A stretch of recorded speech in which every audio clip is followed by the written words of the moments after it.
Hello, everybody, and welcome to another episode of Shonen and Chill, hosted by Zenrotto and Oceaniz. Hello, friends. Apparently, we didn't mention it. Last week was our 50th episode, and we did not say anything about it. So, hey, this is our 51st episode. Our 51st episode. We've officially been doing this for over a year. I mean, we did celebrate the anniversary with the art contest by complete accident. Complete accident, but you know what? That's called natural talent. Is what that is. No, that is very much in line with how we do things here at Shonen Chill. Elite grade production value. Yeah. Shonen, oh fuck, oh shit, which episode is it? And chill. Shonen and uh-oh, we've been recording for 7 minutes and I don't know what the episode number is, and chill. Shonen and oh, which chapters were we supposed to read this week? And chill. That's not even a joke. If you look at our fucking chat half an hour before we started recording, it was, are there any monthly chapters this week? I don't even know if I read everything. Oh, God. No, I actually totally forgot about Choujin. I did too. I read it when it came out, but it came out the day after the last episode. So to me, in my head, I was like, oh, yeah, it's been a week. So we definitely talked about that already. But nope, it just came out at a weird time. Yeah, I just completely forgot that it came out. So earlier when I was cooking, I was just like, oh, yeah, shit, wait, Choujin. And so I was just like reading it while cooking my cordon bleu. So yeah, eating related impressions on Choujin this week. The best kind. Your brain's working so you don't choke to death on your dinner. All right. So, do we have any prior announcements? Because before we get into the actual meat of the show, I don't think so. The poll is going to go up tonight for the November chapter on Patreon. I will link that obviously on Twitter. I'll send it to Ocean Man to link on Twitter as well. So keep an eye out for that. Other than that, I don't think so. Yeah, I mean, there is of course news regarding the magazine, but we'll get to that when we get to it. We'll talk about that when we hit the relevant gravestones. Yeah, I mean, honestly, it's probably going to be what, like the second show we talk about, the second series we talk about. So 1, 2, 3. Shockingly, it's very close to the end, actually. Wow, really? Yes. Oh, did it get like a top spot in the app because it's ending? I guess. It's the 4th one on the list behind One Piece, MHA, and Jujutsu Kaisen, so. Oh. Really? I thought the list on this just went by the table of contents in the actual magazine. I don't know if that's true or not. Well, for me, it's like almost last. So I guess we're just built different. Maybe. I don't know. Maybe the English app and the fucking Candyland app are different. I don't know. Well, I use the same app as you guys. I'm going through all my VPNs and well, okay. Special when you say magic last, tricks. are you is One Piece what you would consider last on your list? No, One Piece is like first, and then I have to scroll. Like for me, Red Hood is between Sakamoto Days and Elusive Samurai. Weird. For me, it's all the way up between Mashle and Jujutsu Kaisen. Oh no, Mashle and Jujutsu Kaisen are just adjacent for me. Weird. Yeah, Red Hood is right in the middle of those two for me. Well, I guess we'll just get to it when we get to it. You're the man with the list. I'm the list keeper, so what I say is real. Anything else is fake. Exactly. Anything that comes out of Switzerland is non-canon, as always. You hate to see it. But okay. Oh, do we want to start on the monthlies then? Probably should do our top 3s first. Oh yeah, right. We do those. That is how we do the show. That is how we've been doing it for 50 weeks. Okay, number 3 for me was Blue Box. Actually, it's a new favorite of mine. Okay. Number 2 was Jujutsu Kaisen, and number 1 was My Hero Academia. Okay. My number 3 is Dr. Stone. Number 2 is Undead Unluck, and my number 1 is Jujutsu Kaisen. Damn, no My Hero this week? Booty Dick chapter. I didn't like it. Oh no, we have the Grinch among us. Yeah, we're gonna have to fight about it later. Something about him digging a Bugs Bunny ass hole in the ground to avoid 6 nuclear rockets just took me out of it. But we'll talk about it when we get there. That's the best part. Shigaraki took a wrong turn on the way to Albuquerque and he survived nuclear holocaust. Okay, you know what? That's a banger. That's a banger fight description, and you cannot convince me otherwise.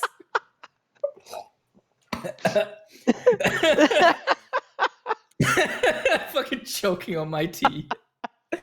Can't believe this shit. All right. So first up is gonna be Choujin X, because it always is, because it's a monthly. Yeah. Was this our first like proper fight in this series? Like with, well, not any more or less than the Snake Lady, I guess, because it's pretty much the exact same formula. Yeah. They fight someone, they're way out of their league, and then some people show up to save them at the last minute. Yeah, true.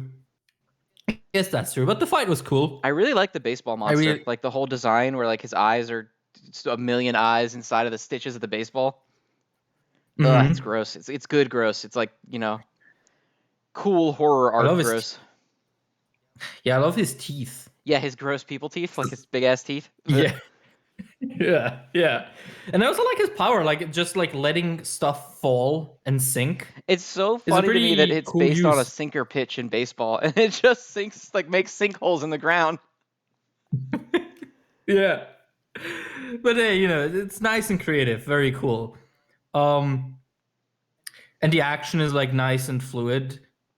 But honestly, to me, there wasn't like anything super stand out this chapter personally. No, I wasn't super crazy about it either in terms of like getting blown away by anything. It was just like solid, just kind of all around solid. I do like Tokyo and the little girl's dynamic, where they're both like just kind of bumbling fuckheads who don't know what's going on. Like when he jumps out and hits him, and she's like, "That was cool." He's like, "Thanks," and then he just gets cracked with a baseball bat immediately.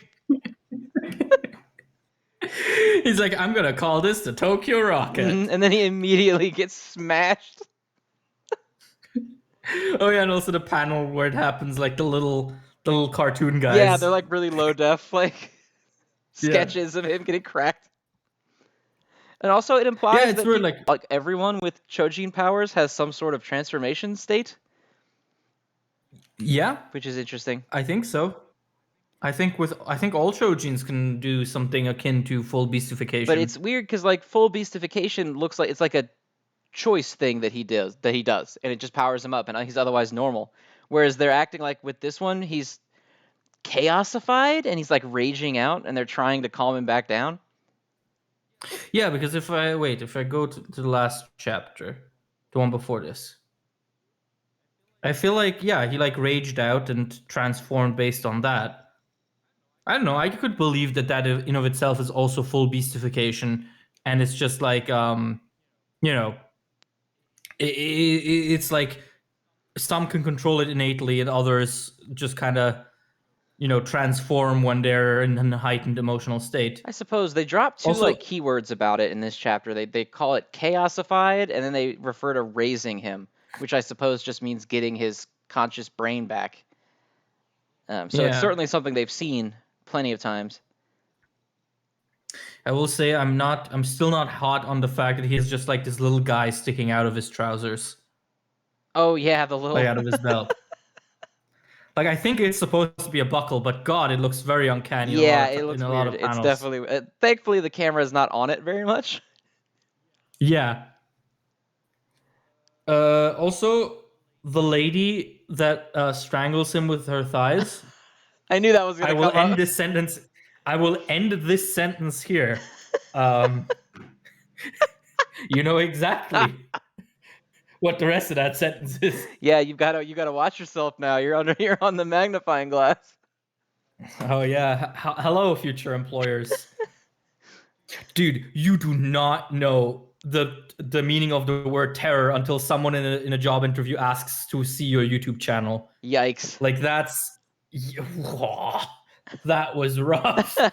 Like, you know, you apply for something where that is relevant, so you obviously know that it's going to come up, but you're still not ready for it. Right, because you're like, oh my God. My personal life is going to seep through. If I ever get asked something like, "Sir, could you please explain what an MHA is?" I will just off myself in that office. I'm just jumping out the windows. Sir, can you please explain why you have a 3-minute long segment of a gorilla beating its chest when you're talking about this character? Sir, could you please explain to me and my esteemed colleagues what you meant when you said I'd milk her until she moos?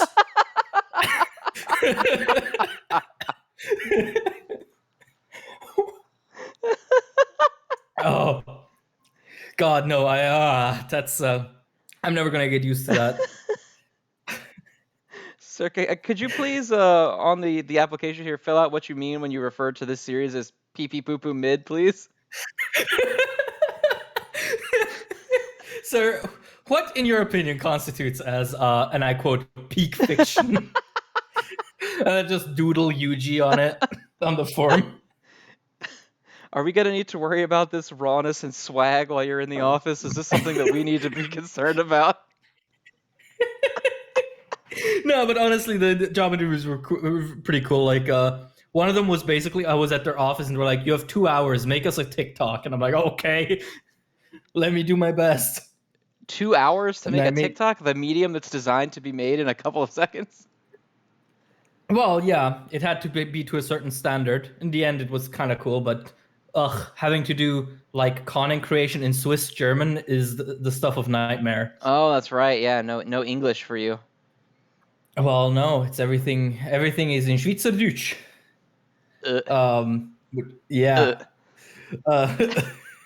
Trust me, that's how everyone feels about it. But it's all we can fucking speak here. But anyway, this segment was about Choujin X, I think. It was at one point, yeah. I mean, that's about how it goes. Good chapter. I liked it. Yeah. Not amazing, but fun. Yeah. Good chapter. Thighs out of 10 for me. Yeah, that's yeah. Creepy baseball eyes out of 10. Yeah. All right. What's next? God, our top threes are so different this week that we're gonna get into them and like I have to remember them all. So it looks like the Elusive Samurai is next up on the list. Yeah, I wasn't super hot on this chapter for the most part. I thought it was pretty cool. Like I like the battlefield stuff. I think that gets me a little bit more than it gets you. And I really liked the shocker at the end where like it's gearing up to be like a haha, we're gonna do, oh my god, they're already all dead kind of thing. I like that. But overall, it felt like a lot, despite it being on a battlefield. It sure felt like it was mostly exposition, trying to get the reader to be able to understand what is going on the battlefield.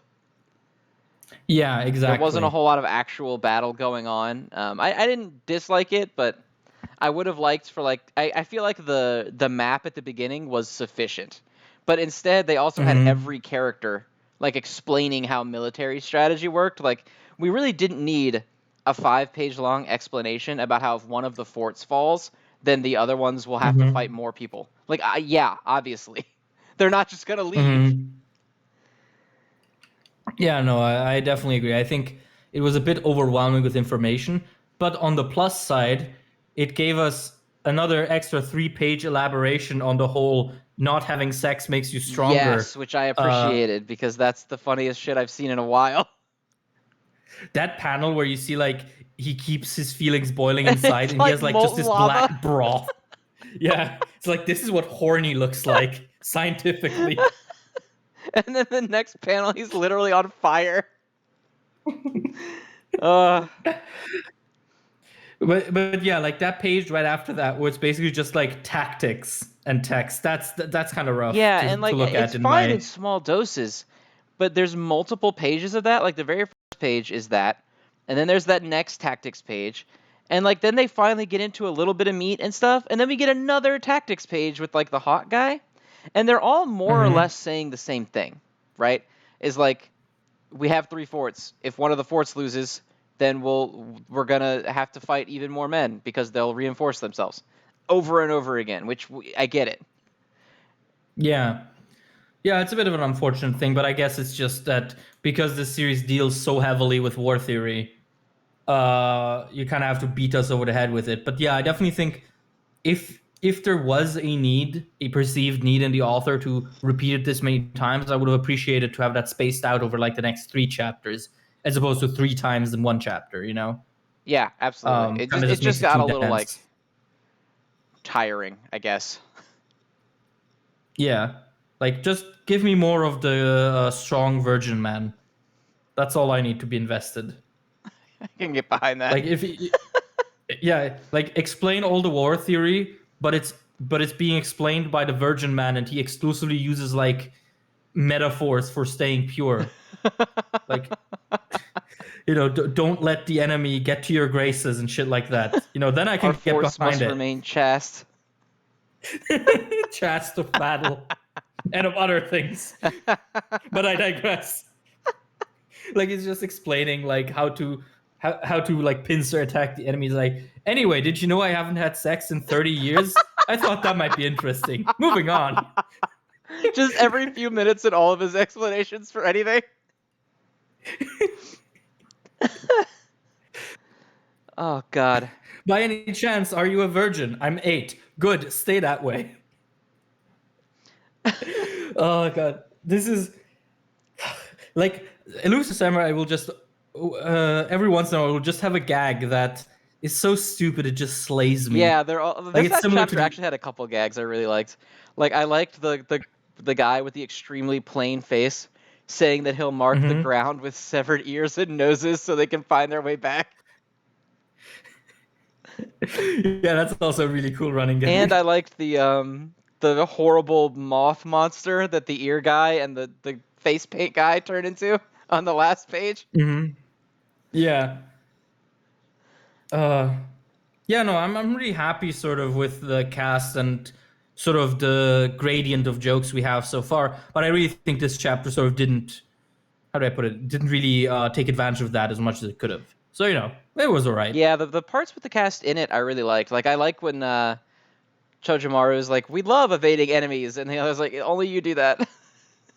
Only you like that. I like that kind of stuff. But yeah, it felt like it leaned a little bit too heavily in just trying to make sure that the reader could follow where everyone is. And it really didn't need to do that because it's not talking about anything particularly complex. It's 3 forts in a straight line. Yeah, exactly. So yeah, that's pretty much all I have on this chapter, I think. Yeah. I agree. We will hop on to, let's see, who's next in line. When accounting for the top threes. It's going to be Witch Watch. Which was also cool. I liked it. I thought it was funny. I really like the running gag of like the fallout of using her magic is like also something shitty happens to you. So he suffered through that month of like altered time, and then now he's got to do it all again in reverse. Where everything's too fast for him. I think that's cool. Yeah, no, I definitely think that's a cool gag. I thought it wasn't like as a gag strong enough to be carried through an entire chapter, but it was all right. Like I was cool with it. I definitely think like the panels where he's just sort of vibrating across time are really funny. Vibrating in place. Or the panels where he's just like he's leaving through the door and it's just like this after image. Like that's a fucking reaction image if I've ever seen one. I really like any panel where he's trying to understand them while they're talking and they look like monsters shrieking at him.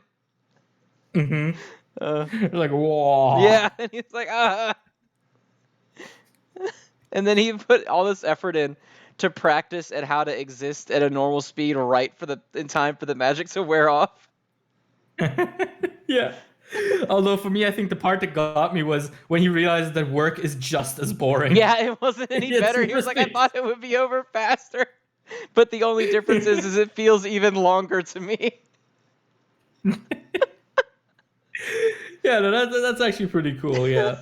Maybe I do like this chapter. But yeah, honestly, again, sort of a lightweight chapter. Didn't really move anywhere with it. No, it was definitely one of the just silly chapters, but I like when a silly chapter is focused on the main cast and not the manga teacher. Yes. So I'll take that as a W, I can definitely for sure. All right, yeah, for sure. I can definitely see that.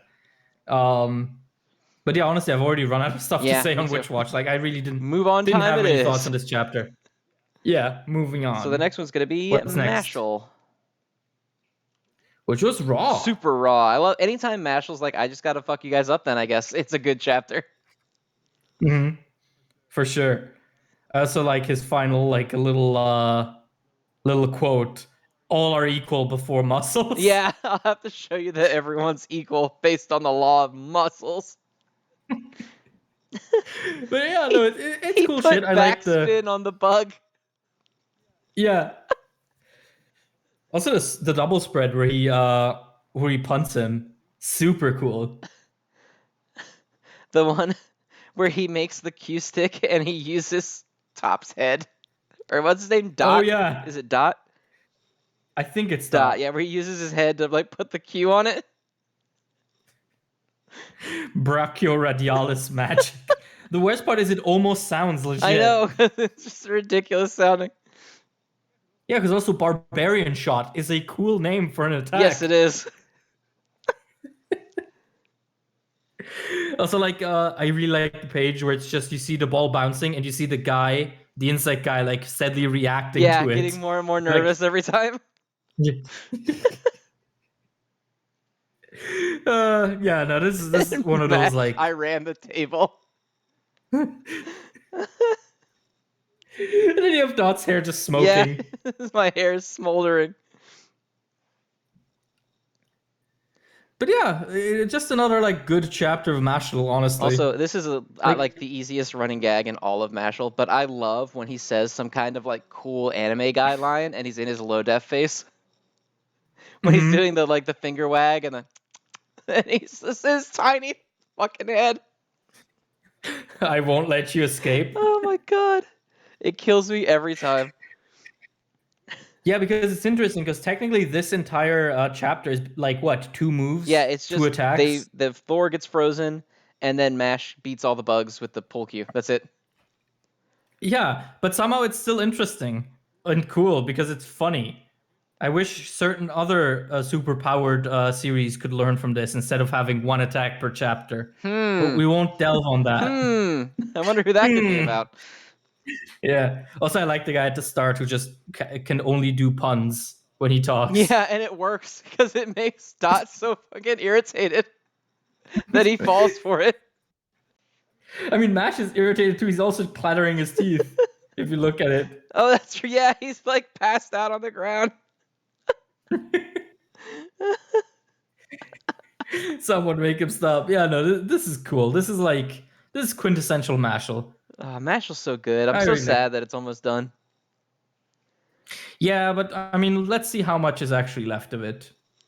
And I think there is something nice about a series that can just, be good, happen, and then end. Yeah, I agree.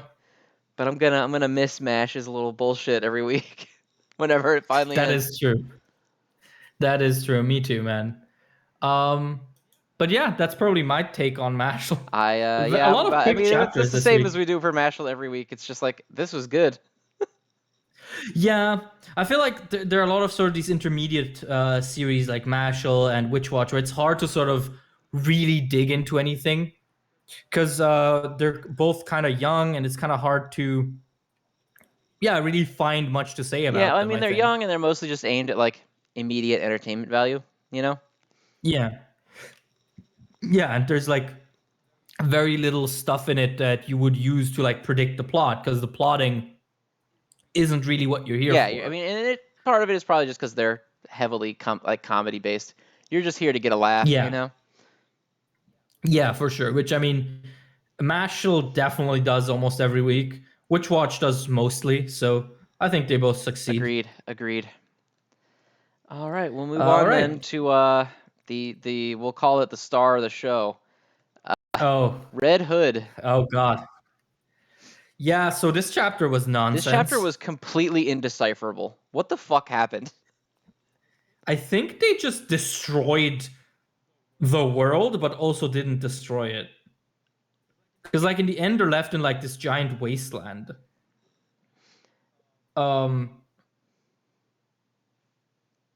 Yeah, like he kills the mayor, and then they're just left on this like deserted island.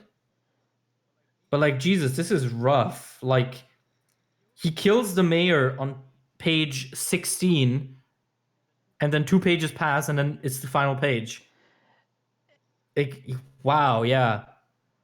This was certainly an ending Yeah, for a series like I this. like how not a single thing really that happens in it makes any sense to me, or like felt Uh-huh. like it was paced out in any way at all that made any sense. They're like, oh my Yeah. god, he's the strongest mage. And then they're like, quick, grow me back into person form so that I can fight. And they're like, yeah, you can't do that. It's dangerous. And she's like, I don't care. It's the last chapter. Just do it. Even if I die, nobody will know. So they just do Hmm. that. And then they're like, all right, do you want to fight, Velo? And he's like, yes, I do. And then, so they say, okay, we turned the book into a gun. Yeah. Like, what the What does fuck was that that mean? about? What do you mean you turn the book into a gun? How did you do that? But yeah, it's such a shame. Such a shame. Um, and yeah, I saw a couple of people talking about it last week already, and I got a couple of messages about it. Like, what do you think about the theory that originally this series was supposed to be only about Grimm, and that Velu was sort of an editorial I addition mean, as the main Velo's in the character? one shot. Um, That is and he's true. more or less like, I think the one shot was a lot more like wasn't as centered on him in the Hmm. way that the series is, and I think it makes sense that it would largely be editorialized, that they had to make it a bigger deal, because Hmm. you know how shonen editors are. They want their Yeah, tropes to of course. be met within a certain extent, like specifically, you know. Um, and obviously having the young male protagonist is one of them. Like, it's a Dragon Ball rumor, so you never know how true they are. But there was that whole thing in the past about how like they didn't want him to age up Goku, and they had to like fight about Hmm. it. Whereas the editors were like, no, he should stay a little kid, and Toriyama wanted to age him up, which lends Hmm. some degree of credence to it. But it really felt like in the original, or at least in the one shot, Grimm sort of carried it, and Velo was just like, oh, I'm gonna be Grimm's like apprentice or whatever, you know. Whereas this Hmm. one, it felt very much like they wanted Velo to be the main guy, and Grimm almost got relegated to like a backseat position. She really didn't do anything. Yeah, I mean, she was basically just the mascot, but she just sort of Yeah, I exists. mean, even if you wanted her to be like the mentor character, she really didn't even do that. She didn't really do anything. Yeah. And so I don't know if that was part of the problem. Like he didn't have an understanding of where he wanted it to go after an editor or whoever was like, we want it like this, and it's not the way he wanted to do it. But like it was just fucking chaos. And if we're leaning on Velo's importance being editorially mandated, like maybe he felt so constricted he had to do some kind of like tuning exam arc right away, and that's why that shitty arc takes forever. Like I don't know, but Yeah. whoever's fault it is, the story was paced terribly. Like Yeah. And I think it's also because it's interesting that sort of these last 2 3 chapters of it just ooze like almost discontent with the idea of having to create a work according to an editorial like board. yeah, You know, with all resentment these is a good phrases. word I think for the last few chapters. Yeah, like these all these phrases about how, oh, if a story doesn't meet the criteria, it's forgotten, and if it fails to entertain, and yada yada yada. Like it just feels like this is sort of a personal reckoning with the fact that the story he wanted to tell just wasn't right for the magazine, or wasn't acceptable in the magazine, which is just so It sad is. because honestly a lot of the shit that was established in these last couple of chapters genuinely sounds really cool.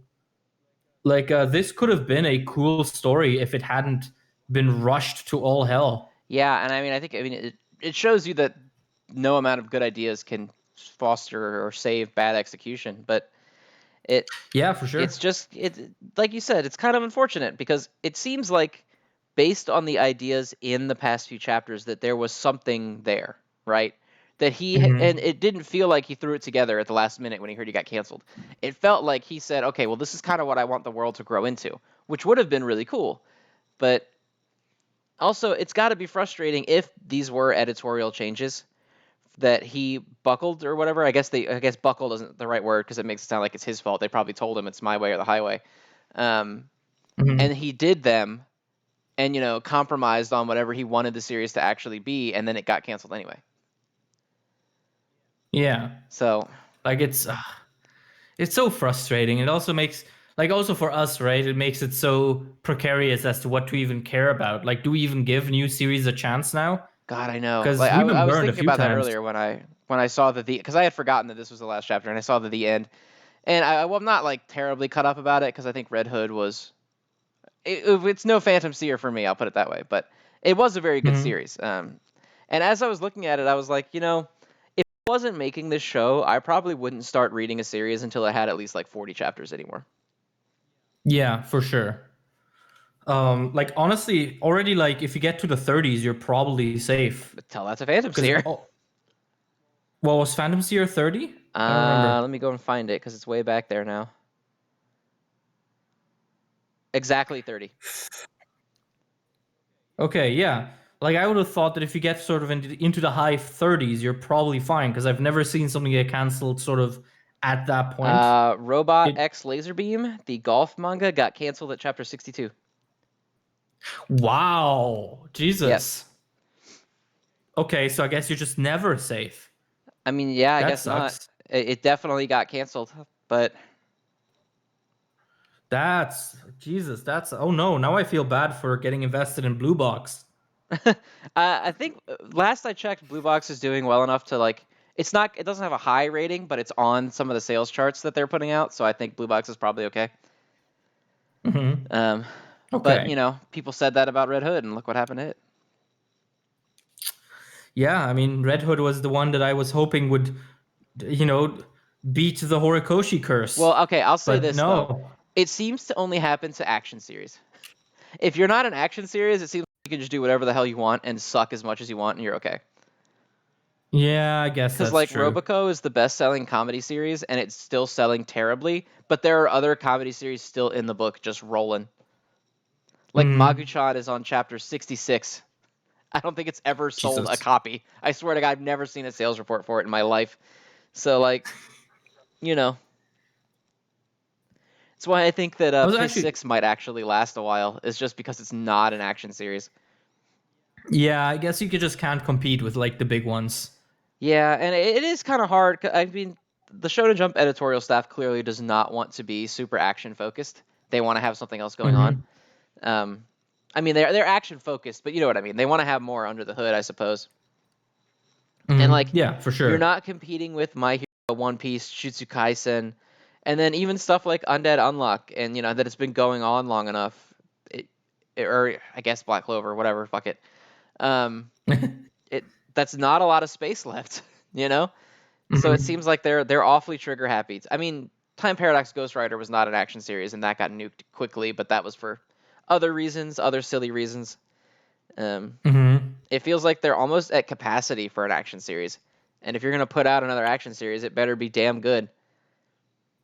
Yeah, I guess. I mean, it really does seem like they have this sort of, they have hit their limit when it comes to action, because also like we did get a new series this week, not today, but earlier this week we got Showa Shoten. Yeah, the stand-up comedy series. one. Yeah, the stand-up comedy one by the artist of Death Note. But also there, you have an established artist going at it, so that probably also helps. But yeah, no, it's just so disappointing to me, at least, because I really had high hopes for Red Hood, just because I don't know, I dug the setting, I really dug the sort of vibe it had going for itself. But yeah, it just early on didn't manage to convince, with that fucking Wolf Brothers mini arc that it had. Yeah, there was And so much in there that just felt superfluous. Like, I really liked the world too. I thought it had like a Toriko, Hunter x Hunter, like borderline Monster Hunter-esque vibe going on with like these crazy monsters all over the place and just like a cool fairy tale world, right? That I'm glad it didn't want to be just, oh, there are humans and then there are werewolves and that is what exists.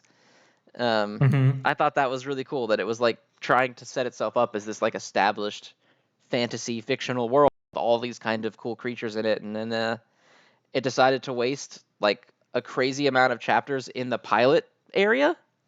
Like when did they even Mm-hmm. get out of the hamlet? Like chapter 4, I think.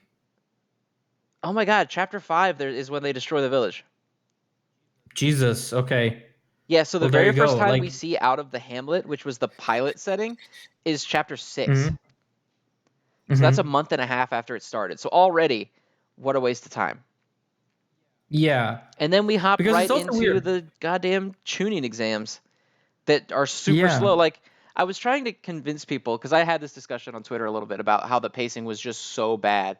And a lot of people, I think it's a reasonable stance, but they gave like well, a story should have time to grow. And I was like, I agree, but that's not what the reality of the book is, right? Like, the reality is if you don't have a hook by a certain amount of time, they're not interested. And you look at other Yeah. series, like every other series within 15 chapters had something major happen that was like successful. Kakashi fought Zabuza within the first 15 chapters in Naruto. Gojo fought Jogo in Jujutsu Jujutsu Kaisen. Kaisen. In MHA, All Might was about to fight the Nomu. Even in One Piece, they were fighting Buggy. Luffy, Zoro, and Nami were fighting Buggy the Clown. Well, also, I think what's important is to see that the magazine has changed drastically. Ever since the change of head of editorial in 2015, the rules just aren't the same anymore. Like My Hero would probably get canceled if it came out now. uh, because back in that time, back in sort of that 2014 time window and before, there was just more willingness to let these series breathe a little because there was just a much smaller manga market. Like it's kind of incredible to think about how many new mangaka have emerged and come out into the public view just over the last 5 years as the profession has become sort of just more lucrative in general. Like manga as a medium has seen a boom over the last decade or so. And so with that, you get a whole lot more people in it. And with that, influx of more people willing to write a story, the axe just falls more commonly. Add to that the new head of editorial for Shonen Jump was someone who, even beforehand, was known as fairly draconic. And he's still in charge, and you can tell. So it's also, I think comparisons to older series are pretty reasonable, but it's also important to sort of add to it that the rules have changed. Like the game is just very different now than it was when One Piece came It's out. very true. It's You very know. true. And I saw some people saying that they wondered if it was due to Demon Slayer. I don't think so. Um, I that seems mean, like a bit not of a really. reach to me. That like, oh, Demon Slayer and Jujutsu Kaisen got really big, so now they're going to be even meaner. I don't think so. No, I don't. I mean, I don't have any information to refute it. I don't have any information I to don't even know confirm how you it. would confirm Basically, or refute that without an editor saying, "Oh yeah, we want our stuff to be as good as this." But it just seems like a yeah. bit like a reach to me that two series would blow up like these, and then they would start being like, "Okay, if you don't blow up by chapter 10, you're dead." Like, Well, no, I mean, if you go through sort of the list of canceled series through time, you realize that the number of canceled series don't just increase like in 2019, 18. It's more like we just become aware of them much more because we have access to the entire magazine instead of a select few mhm. series. Like back in the day, before 2000 and what 18, before the apps launched, you would have to go out of your way to find a scanlation group basically that would scanlate Red Hood and Phantom Seer. If it wasn't a big name, it was not going to get picked up by simul releases, and it was also probably not going to get picked up by illegal fan releases. And so I think there's sort of a perception bias there. Whereas the actual boom of canceled series starts in 2014, with pretty much with the ending of Naruto and sort of the move towards an ending that Bleach was seeing at that time as well. And you kind of get into this phase where Shonen Jump knew that it was losing um, its heavy hitters or some of its heavy hitters, and was starting to kind of try and find the next big thing. And for a while, like in the case of something like My Hero or even Black Clover, they were very generous with it. Like they early on really sort of pushed the envelope with marketing and merchandising from the get go. Like My Hero pretty much got serialized on the good word of people like Oda and Kishimoto as well, as they were both recommending Horikoshi at that time. So, at that time, it felt like there was more sort of a support network for young and upcoming mangaka. And then you sort of, Naruto has been gone for a year. Bleach is about to end. The manga industry as a whole is seeing sort of a little dip. And the editorial staff changes, the head of editorial changes. And suddenly, from 2015 onwards, you start seeing just series after series just coming up, existing for 20 weeks and disappearing. Series that were never translated and will never get translated, and we will just never know. I think actually the very first series, anecdotally, that I remember being aware of getting canceled prematurely was Noah's Notes. Do you remember that? I do not. Yeah, I remember because Mehdi, not the bad guy, good YouTube friend of mine. He made a video being like, "Oh, guys, please read it," and then like 2 weeks later, it got canceled. And I remember him being like very upset about that, which I can empathize because I've made 2 videos with manga recommendations in it, and on one of them, the thumbnail is Tokyo Shinobi Squad, and on the other one, it's Red Hood. Oof. So yeah. Yikes. I empathize, but yeah. So I think it's not that things have gotten more draconic in like the last 2 years. It's that only in the last 2 years we've had the means to notice. Right. Is basically this long tangent what's been leading into. Right, and I think that makes sense. Yeah. Yeah. I don't know that they would look at, because I mean, it would be kind of crazy to look at a series like Demon Slayer or Jujutsu Kaisen and just expect immediate result that matched that, right? Like there's a lot of factors that go into why they blew up like they did. It's not something that a brand new series can replicate in 10 weeks. So, But anyway, that's the sad state of affairs. Rest in peace, Red Hood. Yeah, rest in peace. I mean, whether or not it was due to the SpongeBob effect of Shonen Jump, or whether it had other issues, rest in peace. And I am definitely excited for the possibility of Yuki Kawaguchi doing something else, because he clearly has like the drive and the ideas. He just needs to sort of nail it. Yeah, the idea was there. I had some more issues with it beyond the pacing. I thought the paneling was pretty rough in a lot of places. But that's all stuff that you improve over time, right? With just more experience. So yeah, exactly.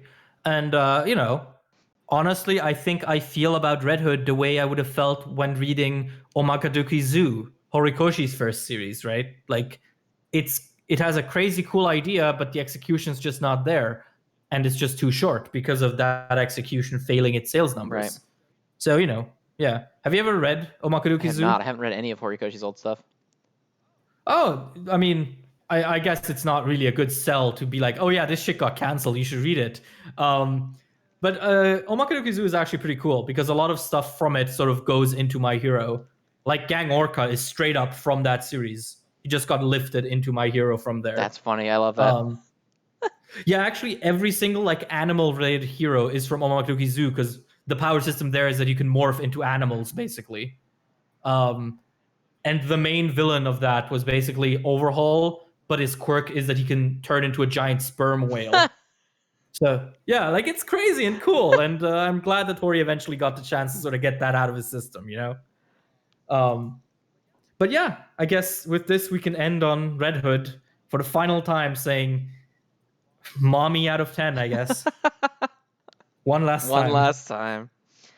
All right, so that brings us back around. Now we're officially in the top 3s, so we're back to the start of the list for the things in the top 3s. First one's going to be Blue Box. Damn, why did I wait so long to read this shit? This shit's good. Yeah, Blue Box fucking rules, dude. Like, big time. I love Blue Box. It's really good.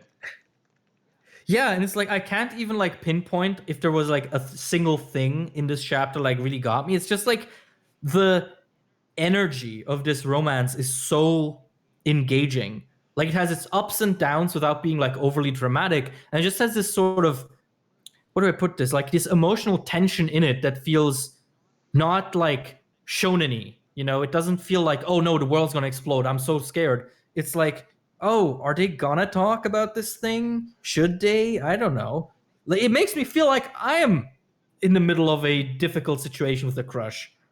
which isn't a feeling that I like to revisit, but hey, it's an emotional response Yeah, it's made an by a emotional manga, so response clearly it's either doing way. something. I think in general, Yeah. Blue Box just has does a really good job of using like facial expressions and these sort of like there's almost a sense of duty versus desire in a lot of their interactions that I Mm-hmm. really really like. I loved the talk with Chinatsu and Taiki's dad. Thought that was Mm-hmm. very cute. Yeah, And then I'm looking forward to next chapter because literally all I'm looking forward to is the fact that they have to walk somewhere together. And I'm like, let's exactly. go. Also, can I just say that when the dad is like, oh, my wife makes most of the decisions around the house. I just cook and hang out. And I'm like, yes, king, absolute king shit. House husband Uh, hero. dude, house husbands, the unsung heroes of society. Not really, just that shit's kind of goals, but I digress.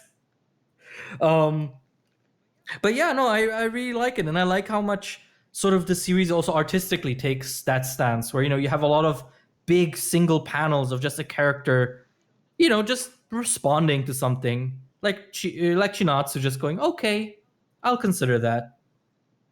Like, I don't know, it's weird to try and pinpoint it because usually we talk a lot about sort of rawness and swag on this show, so I'm almost struggling to articulate what I like about it. Like my dumb fucking knuckle dragging caveman brain can't fucking comprehend why romance could be good, but damn, this romance do be It do good. be good though. So, Yeah. yeah, Rawness it and do love be out of good 10. though. Just love me out of 10. Like I think the Oh panel man. where Taiki is fretting about having to go to the store with her because he's a teenage boy, and she's just Hmm. kind of like she's just got that like entire panel that's just her face, just kind of having thoughts about that. I'm like, God damn, damn. Yeah. Like pull on my heartstrings a little more, why don't you?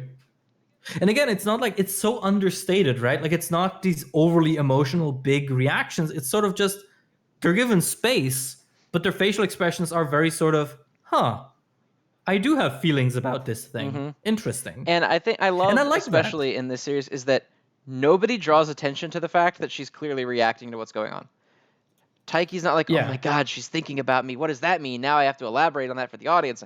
No one's pointing it out or like teasing her about it. It's just like for you. It's for the reader to be like, oh, Hmm. Chinatsu is feeling things. Chinatsu will remember this, Yeah. and then it's just Yeah. it just moves on. Yeah. Just very, very good. I'm really, really happy to have a series like this in Jump. It is chapter 28, and I hope it's safe because this shit's really good. It's not an action series. That's all I can say. That gives me Yeah, confidence. exactly. There's no action, so it's probably all right. Next chapter, Taiki pulls out like the Kamehameha against muggers at There's the muggers store. on the way to And the store, and he fights them off with his badminton racket. yeah, and then like they never mention it again. It's like they randomly canonize that he has magical powers and they never mention it again. That actually kind of slap, I'm not gonna lie. Like it'd be so dumb, but it'd be dumb in I the would right respect the way. audacity. You know what I mean? Yeah. Yeah, exactly. I feel you that. But yeah, I feel like though I will say Blue Box is difficult for me on like a weekly because it's very much like Witch Watch where it doesn't have like a huge amount of stuff to talk about at once. But on a binge, it's just so good. Yeah, on a weekly basis, it is sort of like they ate dinner and now they might hold hands, you know? But at the Yeah, same time, I'm exactly. like, yes, hold hands. Yes, Please. please. just, just one hand into the other. There you go. Just hold hands, goddammit. Oh, dude, these fucking romance series, they like reduce us to these fucking like Mediterranean They grannies, really do. like trying to, I'm so desperate for these two to be like, oh, they hugged. yeah, like, oh yes, my son, go. She's a good child. Go hang out with her. like like last We're chapter literally like, when Taiki grabbed her wrist, I was like, Jesus, like that was more hype for that than anything from half of the battle shonens. Like, yes, physical It's contact. like, Let's oh my go. god, they're touching. Let's Let's fucking go. I think honestly, you know what? We have to give Blue Box this week rawness and swag out of 10 for the date, for the setup of the date. I'm all right with that. All right, rawness and Rawness and swag swag out out of of 10. 10 it is. All right, what's next? All right, then next up on the list is gonna be Dr. Stone. Which was cool. I like it. Yeah, I thought it was super heartwarming at the end where they have the vote, and Sai's like, I might as well check the votes, and nobody voted for the one-way rocket. Everyone wanted to do the two-way rocket, including, I assume, Senku and Zeno, since they got to vote as well. Yeah, they have like the little happy boy panels right next to it. Afterward. And you got little Suika crying, doing the arm up pose. I love that everyone does that pose now, because that was the pose that Senku did to tell Taiju and Yuzuriha that everything was going to be okay when they split up. And now everyone's adopting it. I fucking love that shit, dude. There's so much heartstring pull on this. And now we're making the internet, which, okay, if you say so. All right. Again, it's kind of like one of those chapters where like Senku's like, yes, by using cow dung and string, we will make a particle accelerator. Yeah. Get excited. And I'm like, yes, Senku, I'm getting excited for your dung accelerator. Yeah. I feel like Gen is me every single time Senku does something fucking outrageous, and he's like, fucking, all right, yeah, fine. Let's go. And I'm like, all right, that's me. I don't know, I have any idea what you're fucking talking about, but let's fucking go. I also like that, you know, in the last couple of chapters, whenever Senku has like come up with another crazy idea, he's always gotten like these epic, super detailed panels. And now in this one where he says the internet, he just says like the gremlin face. Yeah, just evil gremlin Senku. Yeah, which works because he's making the internet, which is the most evil gremlin thing in existence. I also like how when Kaseki's clothes explode because he gets excited, Sai's clothes explode too. Yeah. Now the question is, are they going to make Twitter? Definitely not. Well, I mean, didn't they use Twitter in the like early chapters to figure out from where the blast came? Did they? Oh, they did. You're right. Well, yeah, because they figured out if we can see where the first sort of outages came from tweets. Yeah, they knew showed that when was probably Twitter, epicenter. like tweets from various areas stopped tweeting out. Yeah, exactly. So maybe they'll just remake Twitter, and then we can finally make our cameo in Dr. Stone. Goku was also in Dr. Stone as well. Oh yeah. Yeah. So was Monster Hunter at one point. He was when Senku was teaching them about how the modern world had exciting shit in it. Goku was an example of entertainment. Damn. I sure wish modern Dragon Ball would be an example of entertainment. But oh well. Rip. C'est la vie. Rip. Fucking rip. Absolutely savaged. Absolutely destroyed. What a fucking beast. Just killed Akira Toriyama weeping. Local Japanese legend weeping after F-list internet celebrity calls his work, quote, mid.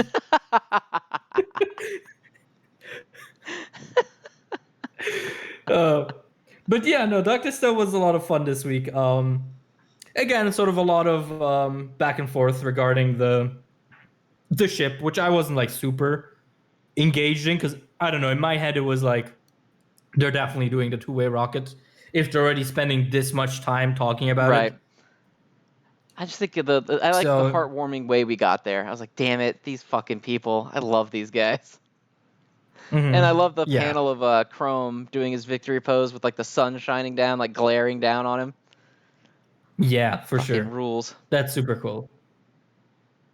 But yeah, do you have anything else to elaborate on with Dr. Stone? I don't think so, no. All right. Well, in that case, I guess we can move on. Next one is going to be Undead Unluck. Which was also very cool. Yes. I fucking love Undead Unluck now, man. She got the cape to nibble her arm enough that she could bleed out to use her power in the ring. That shit's so cool. Mm-hmm. Yeah, that's probably one of the coolest maneuvers in the series so far. Also, I guess since they knew that Red Hood was ending, the artist was like, okay, yeah, let's have more muscle women. We must fill the void. Yeah, we must fill the muscle women void because Unbreakable, yeah, all right, Yeah, good God, she's fucking huge.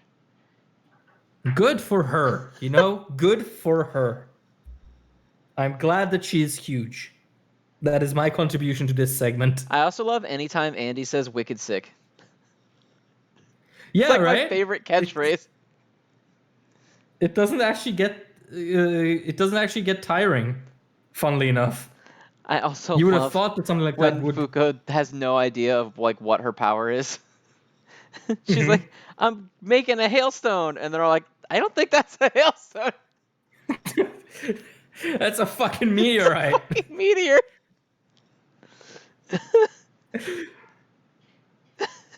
But yeah, just cool action all along. I also like Unbreakable, sort of the elaboration we got on her. Super neat. Yeah, how her armor couldn't protect her dad. Yeah, I mean, it's definitely not like sort of in the upper echelon of backstories in this series specifically. Like, I don't think it's touching Top or Shen. No, definitely not. But it's good for what it is. Yeah. Yeah. Like, it's fine. Yeah, it's inoffensive, but otherwise, eh. Yeah, we can live with it. Yeah, exactly. Also, I like that the cape is like, I'm just attacking her. I'm not helping her. This is an attack. Yeah. Well, he's nibbling her arm. Good stuff. Good stuff. Oh my god, what a good chapter. I love this series so much now. I was like, damn, I don't want to talk again about how I used to hate it and I really love it, but every week I'm like, fuck yeah, what are they doing this week? Well, yeah, because it's like one of those things that just hits you over and over again, that you're sitting there like, oh my god, I'm enjoying a chapter of Undead Unluck of all things. And maybe it's just because, we're old, bitter men with fucking grizzly bear memories. we're like, I don't remember what I had for breakfast, but I sure as hell remember disliking chapter 1 of Undead Unluck. That really is me, though. I'm like, fuck, what did I have for dinner last night? But then if someone says Undead Unluck to me, I'm like, oh yeah, chapter 1 sucks, but then it gets good. Yeah. I mean, honestly, we are also old men by the fact that we have this web show and we just keep saying the same shit every week. That's true. It's the nature of the beast. Yeah. We're just the old guy in the park who every day tells you the story about how he bought his wife flowers that one time. That's us. That really is. But you know what? I'm here for that. I'm going to be 80 years old. I'm going to be talking about how Jujutsu Kaisen has rawness and swag in it. Oh, for sure. Like, God, can you fucking imagine that? We are gonna be we and the people sort of around us are gonna be the first generation of like old time people that grew up with fucking manga of all things. Like, I think you'd have a hard time finding an elderly Western person right now who grew up with like Japanese media of all things. I mean, yeah. I mean, I'm already terrified by the idea that sort of our generation is going to be the first one to sort of experience whether or not you can grow old off of making content online, since that's completely untested ground. Oh, that's true. Like as a lifelong profession. Yeah, because no one's ever made a complete living out of YouTube because YouTube hasn't been around for that long. Right. It's only been like 30 years. Yeah. Not even 30 years. YouTube is 2005. Oof. Scary. Like it's fucking scary. Yeah. Wait. Yeah, 30 years. If we're talking 30 years, we're like at the start of like the internet, like the commonly used internet age. Right. That's a bit too far in the past. Like, if we're talking 30 years, I wasn't even born then. Fucking child. Small child. Hey, don't get fucking uppity with me or it's black into the closet with you. I like how some people explained the like audio glitch last time by saying, oh yeah, of course you can hear Oceans twice, because I mean they're recording in the same house. He's in the other room, yeah. Yeah. The other room, also known as a completely different fucking continent. It's relativity is in the eye of the beholder. Yeah, that's true. I mean, what are 7,000 kilometers? Or is it even 7 or is it 70,000 kilometers? I keep forgetting. I'm really bad with numbers. What's the distance between I have no Europe idea. and US? Let me look it up. Google that shit. The distance 4,900 miles. Yeah, can I have that in kilometers? Thank you very much. No, 7,800 kilometers. So I was right. It's 7,000. Look at that. Look Like at you sort of knowing things with 8,000. numbers in them. Yeah, I know. I'm proud of myself. God. Yeah, another thing, like fucking when they in the job interview asked me to quickly like calculate something in my head, and I was like, I can't do that. I'm sorry. That must have made a good impression, but I mean, that office wasn't very nice anyway, so I don't really care. But yeah, we were talking about Dr. Stone. No, Undead about Unluck. Undead Unluck. I already forgot. God, I really am an old man. But I think we had ended the segment before we segued anyway. Yeah, exactly. So next up on the all list, right. wow, we're an hour into this episode, and we haven't even hit the big two yet. Yeah. So next up is My Hero. All right. You stand trial, Mr. Zenrotto. Explain yourself. I just think it's cartoonish how he got out of it, and I'm getting kind of tired of him being like, "Oh yeah, I'm inside the center of the surface of the sun. My regeneration." I'm like, fuck off, Majin Buu. Getting real sick of this shit. Yeah. The regeneration really is wild. Like, its only weakness is that it cannot regenerate anything that happened before he activated the quirk, or like before he got Before it. he had it, yeah. But before, aside from that, it can do like fuck anything. Yeah, like literally, someone was like, Goku needs to Kamehameha him into the sun, and I'm like, he'll be fine. He'll just come back in like a million years, floating through space. I don't know. For me, somehow that makes him better. Like, I like Shigaraki going from this fucking gamer man-child in the first half of the story to this absolute fucking god. So I don't really mind it. I think this fight has been a whole lot of fun so far. Like, fucking hell, she punched him with nukes, dude. And I know they're not nukes, but I prefer saying It's nukes funnier over. if you say nukes. Exactly. Like, it's funnier that way. And comedy always comes before Exactly. facts. I also like how That's just the how the bombs world go works. off and Endeavor is just like, huh? Like, how about you go help, you fucking loser? Well, he is on his way, but he's just taking his He's sweet going time. parallel to where he's not on his way anywhere. No, look, he's trying to get there. He's doing his best, but it just so happens he's the worst #1 hero on the entire fucking planet. He's going parallel to their car. He's on the highway, bro. He's not going anywhere. No, he's following the traffic laws, man. he can't fly over open water. Like, are you kidding me? He forgot his flight license at home. He's got to be real careful not to get pulled over. Yeah. Meanwhile, the #1 of America is like, I literally create the rules of the universe. But no, I really like this fight so far. I think if it ends next chapter, it's perfect. Like, I don't feel like I need more from this fight. I feel like we've gotten everything we need to, and now I just need to sort of see how or if Star and Stripe gets out of this. I keep wanting to call her Sword and Shield because I keep fucking playing Monster Hunter. So SNS in my head is Sword and Shield. But yeah, like I kind of need to see what she does now, if she actually just fucking croaks, or how that's gonna end up. But aside from that, I actually was very happy with this chapter. It's sort of that ridiculous action that I feel like works when you're dealing with these sorts of endgame villains and endgame heroes. Because also I feel like we're not gonna get many more fights like these. Because this really feels like sort of an exceptional event. Unless, of course, I'm completely wrong and every fight is going to be like this from now on, which, we'll talk about that if we get there. That's a different story, obviously. But also, like, I like how we get some more stuff on Star and Stripe. Like, we get that, it wasn't actually that easy for her to master her quirk, and that she actually experienced some sexism, which okay, Horikoshi. Okay, Mr. Kohei, I kill every good female character after 3 chapters, Horikoshi. Like, brave stance, but hey, you go, girl.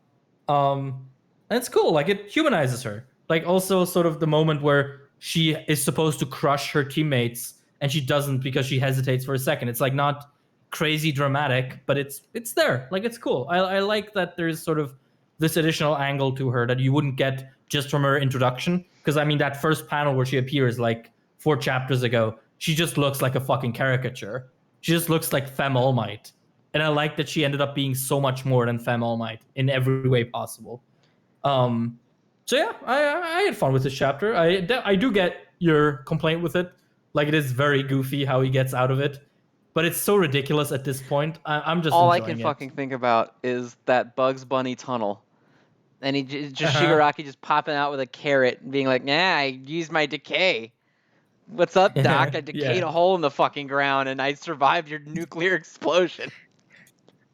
Damn, you American? Can you show me the way to Albuquerque? Be very, very quiet. I'm hunting quirks. Fuck out of here, you goofy looking gremlin zombie. Oh no, it's all for one Elmer Fudd in this scenario.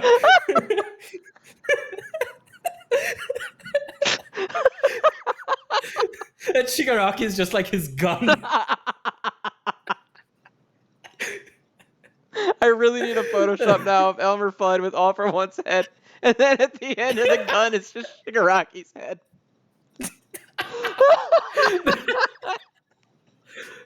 Cole, if you're listening, get on it.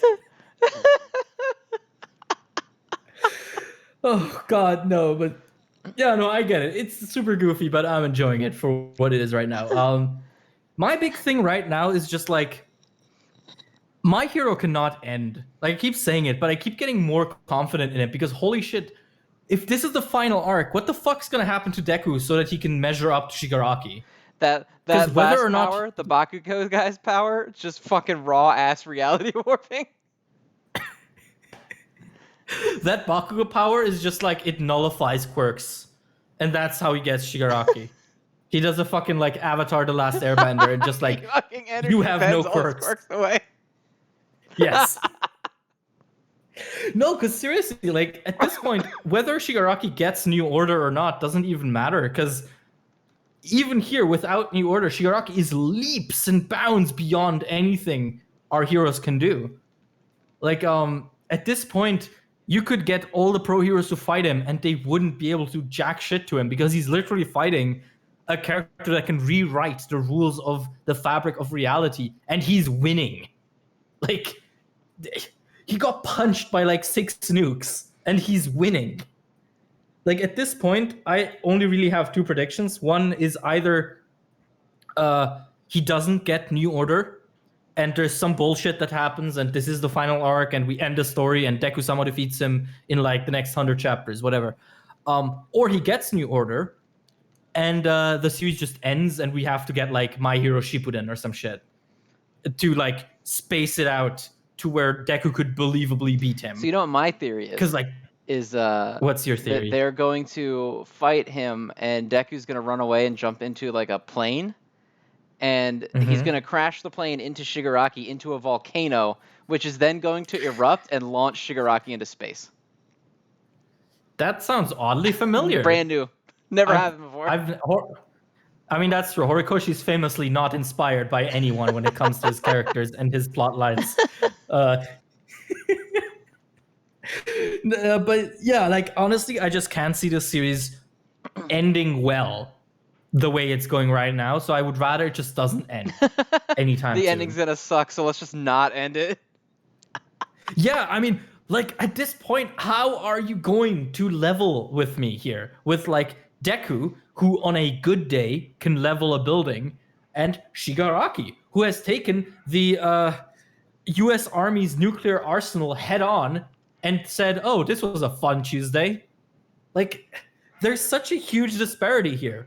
It reminds me of like back when Naruto was still ongoing and people would argue back and forth as to how they're going to beat Madara. And then Kishimoto just had to invent a new character to beat Madara for him. Yeah, it kind of So does you feel that know, way. It definitely feels like when Madara's just toasting all the Kage, like no problem. yeah.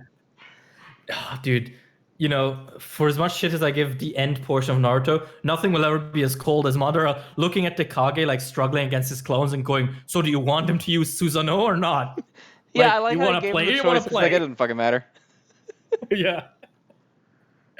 But yeah, no, like Shiggy is really getting incredibly overpowered. But again, if it's done well, like if now My Hero kind of takes its time to really either level up Deku to a similar point, or what's more realistic, sort of have the characters come up with a hyper specific plan to counter Shigaraki.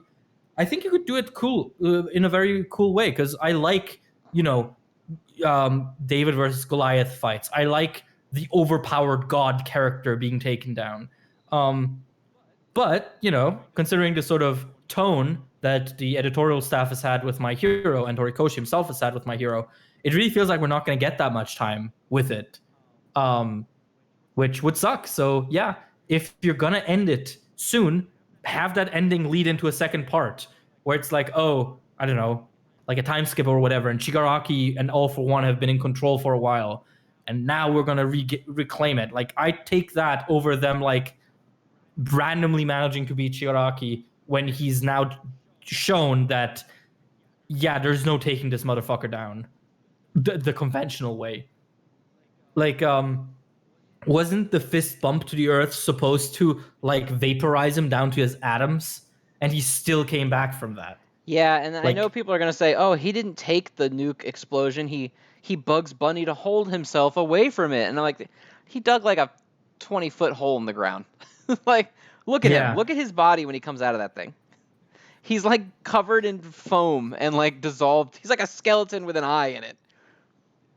yeah. Actually, one interesting thing that someone pointed out is that when he comes out of there, his eye hasn't regenerated yet, and it has like a glow in it. So what he's probably doing is he's seeing via infrared vision, like All for One, because his eye isn't back yet to see for him. Gross. Gross, but also cool. Like I do like whenever Hori goes full on disgusting with his art. I really do like that. I also like how it Um, regenerates his hair. well, of course. Like, why wouldn't it? I guess, Or but rather, like, why why is shouldn't it? it? Your hair is not vital to your function. Excuse me? Like, hair is like super vital to your function, dude. Like, have you ever stepped out of the house without the drip? You can't do that shit.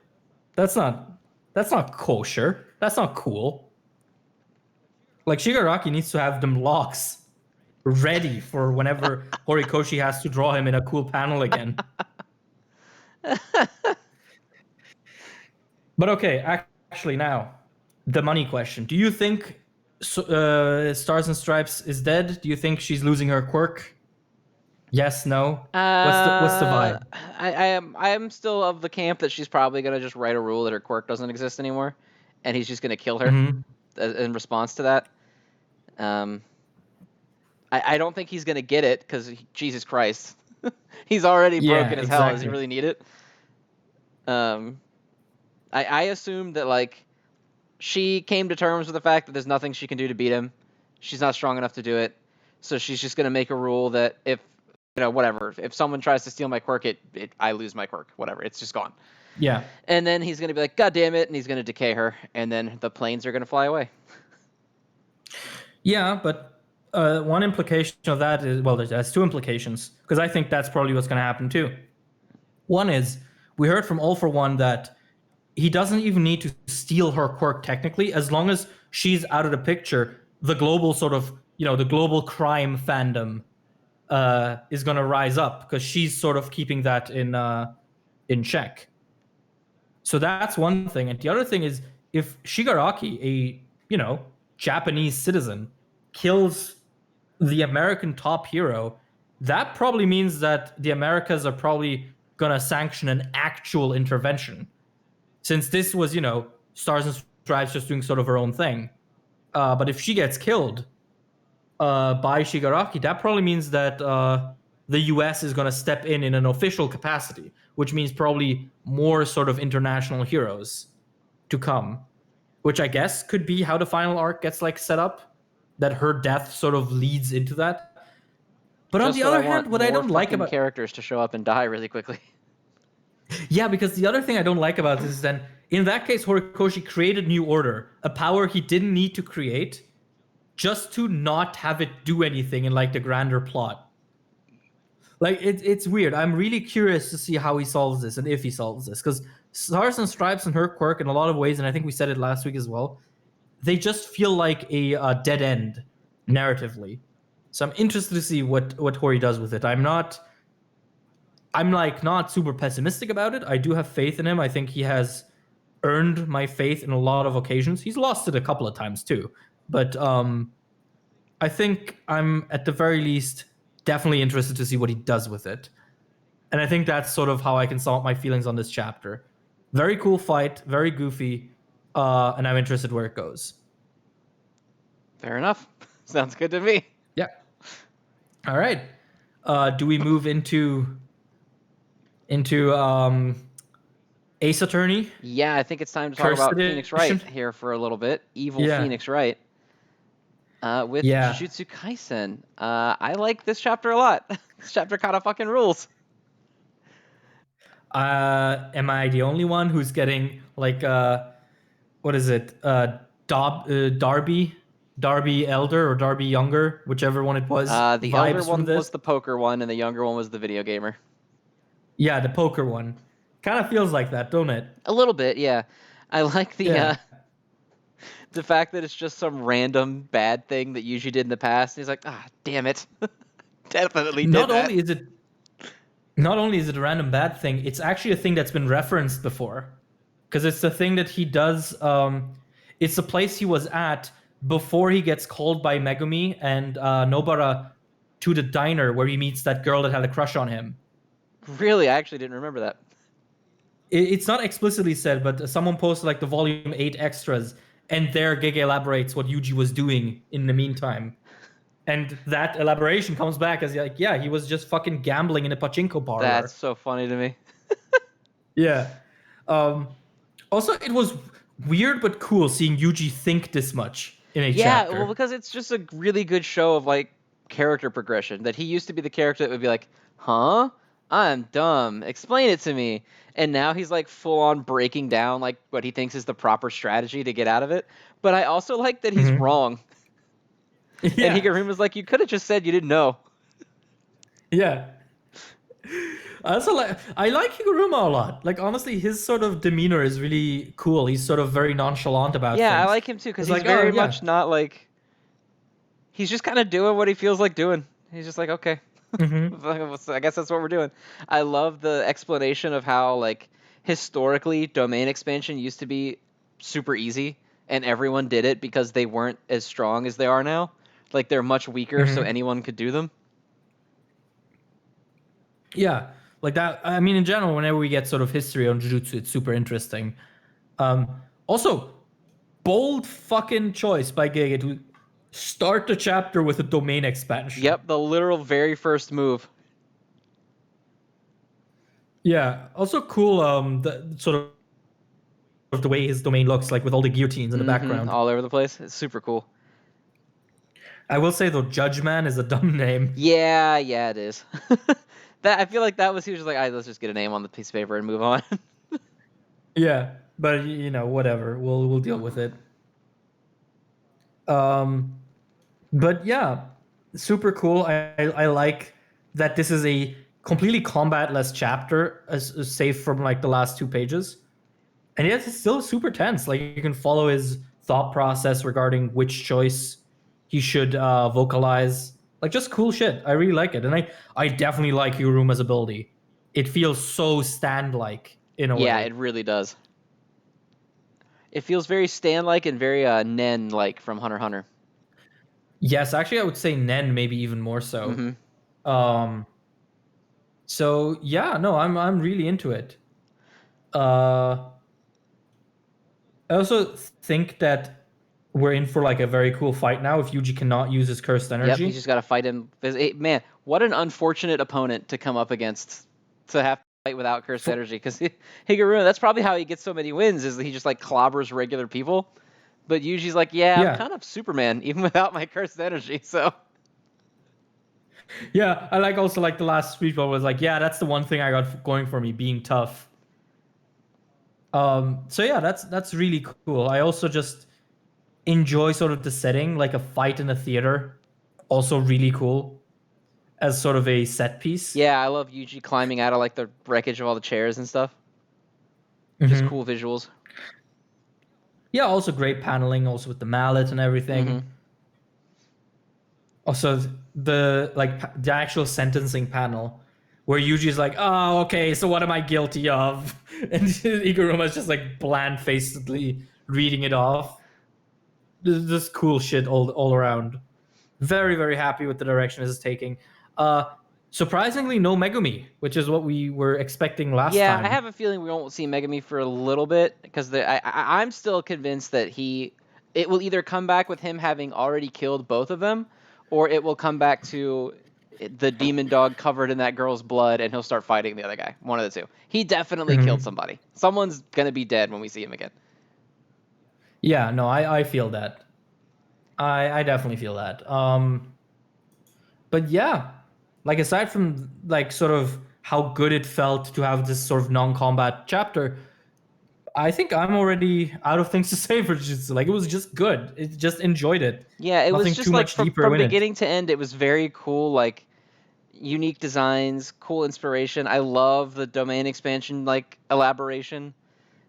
And I Hmm. really, really liked it, just showing that how far Yuji has come, like as a Jujutsu sorcerer, going from this like little doofy kid who has to get everything explained to him, to his sitting here like analyzing curse techniques and patterns on his own. Yeah, for sure. Like it's a nice way of showing growth because the thing with Yuji's growth is like a lot of people seem to be disappointed that he isn't like continuously edge boy. But I feel like these little moments are actually more telling for how far he's come than if he were just sitting in the corner brooding like Megumi, basically. Mm-hmm. Yeah, I don't know. I think it's just like people aren't. What am I trying to say? I feel like people are so fixated on the whole meme of like was once happy boy is now sad boy that they don't want to actually acknowledge any of it because it's funnier to get internet Hmm. points the other way. Yeah, for sure. Uh, I mean, it's just sort of the nature of sort of talking about anything on the internet. Pretty much, yeah. Internet Like you points can't. worth more than actual discussion.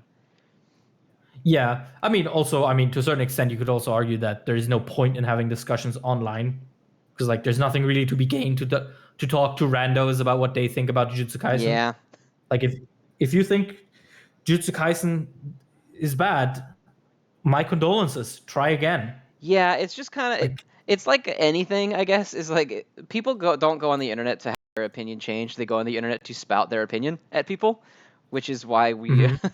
make this show instead of making like a live stream debate weekly thing. We just want to say what Oh we yeah, think. like Um, if you debate me about anime, I will cry. yeah, like all people want to do is say the thing that they think at other people and say that you're wrong if you don't like think the thing that I think, which I also do. If you don't like Jujutsu Kaisen, you're wrong. Try do better. Try harder.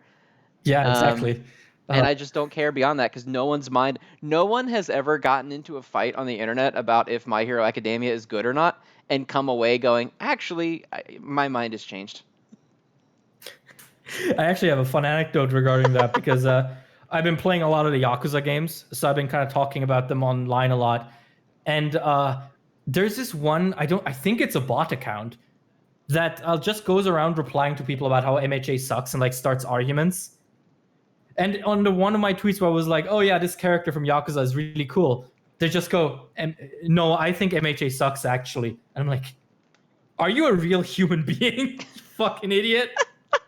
Fucking blinded with rage is like, oh, a tweet by my hero man. It must be about my Fucking hero. fuming at the thought of it. Yeah. Uh, but yeah, like there's no point in discussing a lot of things online, which is also sort of why I don't engage with a lot of comments on my personal channel.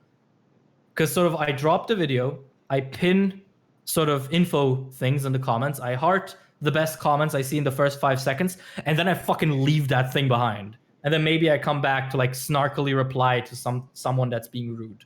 and that's it. Like, I don't have the fucking patience to talk to fucking 30,000 people about why my hero is actually good or not. Yeah, I don't there's a care. weird like onus from commenters that comment creators owe them some sort of debate. And like if you don't do it, the Mhm. only possible reason you could have for not doing it is because you're like acknowledging that they're correct or whatever. Like, oh, you're you're just dodging me because I'm right and you don't have anything to say. It's like, no, I'm dodging you because you're the 714th person to say this shit to me in the past 2 hours, and I'm exhausted and I don't care. Yeah.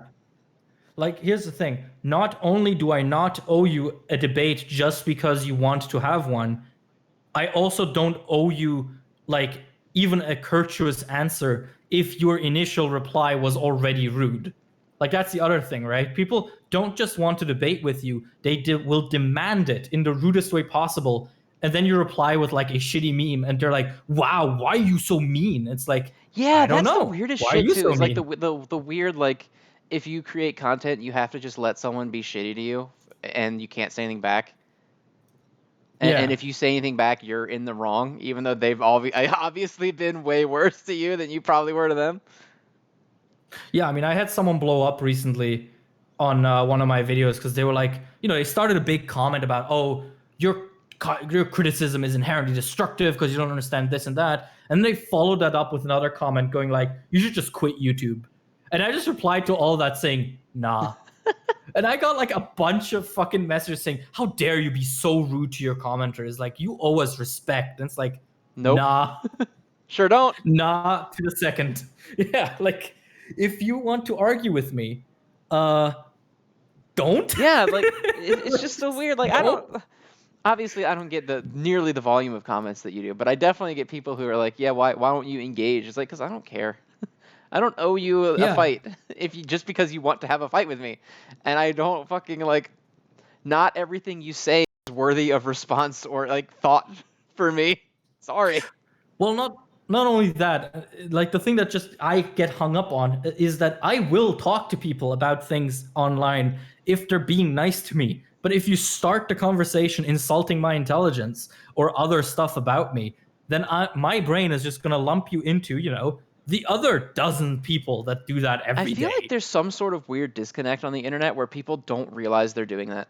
Like I've seen like Shonen and Chill comments that have been pretty constructive and like good and just wanted to have a conversation, but it always starts with some shit like, okay, clearly you both cannot read. And I'm like, Yeah. why do you lead off with that and then go into what's like relatively like, so I'd like to hear your thoughts on this and that. And I'm like, okay, this comment is super great, except you started it by calling us both idiots that can't read. So why I'm still Yeah, not like, engaging with it, despite the fact that it's a pretty good comment I would normally talk to, because I don't feel like interacting with you once you're an asshole. if you genuinely believe that we can't read, why do you expect us to read your That's a comment? good point. Got him. Yeah.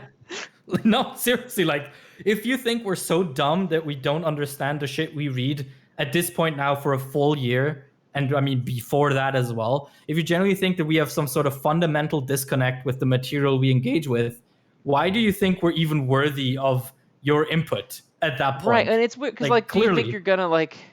Are you here to convince us and like improve the quality? Is it just a dunk? Like, what's the goal? Because if you think we can't read well enough to understand it, you should automatically assume that you can't teach us it.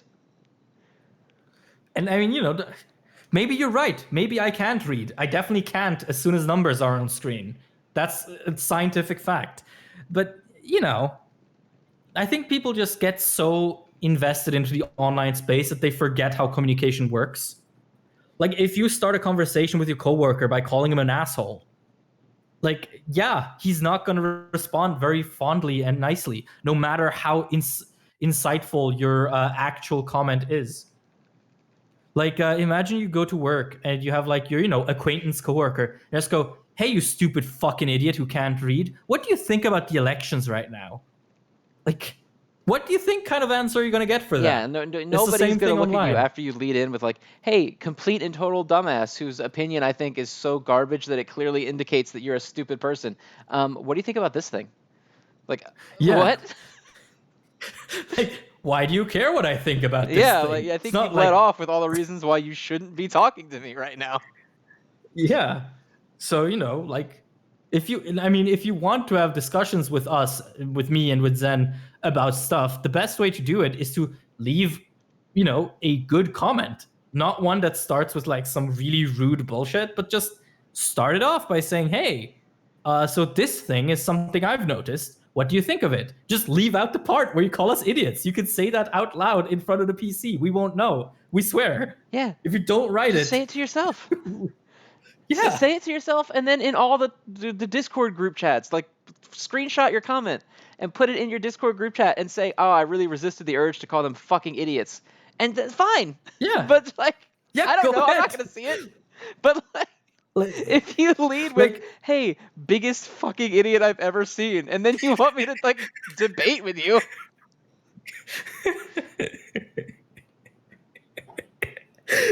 Dude, the internet is so fun. It's fucking weird. Like, Oh man, I remember there was one time, like back when I got this JoJo tattoo, some random person that I don't know, I've never talked to before in my life, like went off on some tangent about how bad it was, and I was like, "Damn, dude, okay." And he's like, "Oh, sorry, I noticed you were a content creator, and I needed to be mean to someone, so I figured you'd be able to take it." And I was like, "What the fuck are you talking about?" Jesus. I was like, "What do you mean?" Like, okay. I was like, "All right." And he's like, "Yeah, I just figured, you do stuff on the internet, so I figured, I was having a bad day, and I figured you'd be able to deal with some negativity." I was like, "Great, thank you." Like, what am I? Your spouse? Take that negativity somewhere else. Fuck, like I don't even know you, bro. You checked my profile and it says I make YouTube videos, and you're like, "Oh, good, I could probably light this guy up to make myself feel better." But we could spend the entire night talking about like the weird parasocial things people have with content creators. Yeah, parasocial relationships are scary, y'all. Yeah, they are, and that's why if you are mean to me, I will be mean back, or just ignore you. I usually default to ignore, and then every now and again I'm like, I gotta say something because this is not, For me, it's like I don't say anything until it's like it hits a nerve, and I guess you can sort of pat yourself on the back if I do reply to you. You probably did hit a nerve, but I wouldn't be too proud of that because usually I just call you a dumbass across 7 corners in the meantime. So, or you just get the quintessential nah reply, which is how you know that you just fucked up. I like nah. If you ever get nah more. Yeah, if you just get nah from me, what I'm actually trying to not say is, how the fuck can you breathe? Like, oh god, because I am, a person that gets angry. I am a person that is very impulsive, and it's definitely something that's bit me in the ass in the past with YouTube. And so now I just channel all that anger into my nos. I'm boiling inside with my angry energy, like this elusive samurai dude. And I just let it out in these with the bubbling lava inside of you. Well, I keep saying it. I do genuinely remember every single thing that's ever mildly pissed me off. Like, I can be on Twitter and recognize someone as like, "Oh, he wrote a bad comment like 2 years ago." And like, I don't act on it, but it definitely is something that sort of influences the way I interact with sort of the online community as a whole, because I do genuinely remember all the bad things people say about me. Just boiling over with fury. Hey, I can't help it. It's just how my brain works. But actually, have we gone overtime? Because I feel like we stopped talking about Jujutsu like half an hour ago. We're at 1 hour and 33 minutes. Oh, I think that's actually fairly good. Yeah, no? that's a solid length. We talked about Jujutsu Kaisen and My Hero for like the longest segment was actually Red Hood. It was almost 20 minutes long. Well, thank God it's on the thumbnail then. All right, everybody. Well, then I'm going to go ahead and flash up our wonderful patrons. Say hi to them. We like them. We love them a lot. They do good things for us. They give us things to keep the show going, even though we would still do it anyway.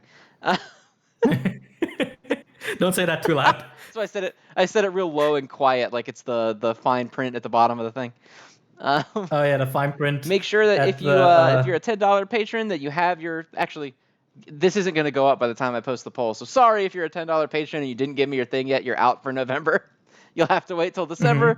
Mm-hmm. And then I will post the poll publicly because remember, we're going to make it so that anybody can vote on this one. So good luck to everyone who picked it. I know One Piece was one of the ones that got picked. So guess which one's probably winning? Oh, well, I mean, I don't mind talking about the first 5 chapters of One Piece. I do mind if I have to read, more of it, whether it be in increments of 5 or 500. But I guess we'll get to that when we get to Cross that bridge when we get there. All right, Burn that everybody. bridge when Thank we you for get tuning there. in, and we will see you next time. All right, bye-bye, fellas.